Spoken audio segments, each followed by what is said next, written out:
Failure, my dear friends, is a big F. We try, we fail, we cry.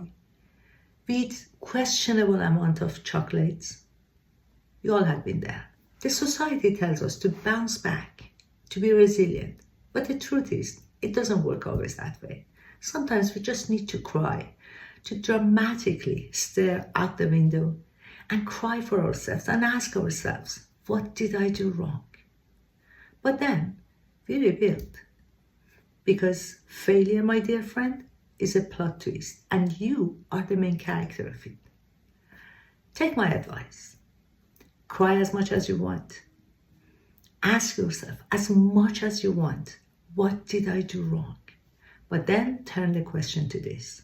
What had to be done that I didn't do? That question, my dear friend, guarantees you the success. Write down in the comment below, what was your latest plot twist?